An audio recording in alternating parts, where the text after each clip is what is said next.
Street Genius, Part 53. The current media environment both encourages and perpetuates these reactions because, after all, it's good for business. The writer in media commentators Ryan Holiday refers to this as outrage porn rather than report on real stories and real issues. The media find it much easier and more profitable to find something mildly offensive,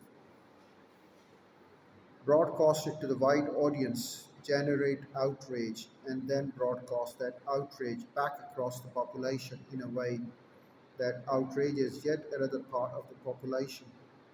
This triggers a kind of eco bullshit, pinging back and forth between two imaginary sides, meanwhile distracting everyone from the real societies of the problem, from the real societal problems. It's no wonder we're more politically polarized than ever before. The biggest problem with the victimhood chick is that it sucks attention away from the actual victims. It's like the boy who cried wolf. The more people there are who proclaim themselves victims over uh, tiny infractions, the harder it becomes to see who the real victim actually are. People get addicted to feeling offended all the time because it gives them high being self righteous and morality superior feels good. As political cartoonist Tim Kreider put it in New York Times opt outrage is like a lot other things that feel good but over the time devour us from the inside out, and it's even more insidious than most vices because we don't even consciously acknowledge that it's a player.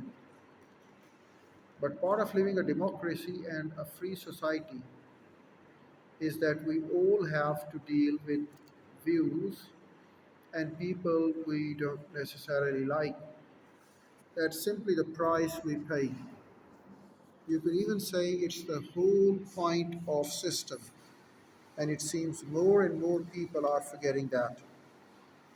We should pick our battles carefully while simultaneously attempting to emphasize a bit with so called enemy. We should approach the news and media with a healthy dose of skepticism and avoid painting those who disagree with us with broad brush.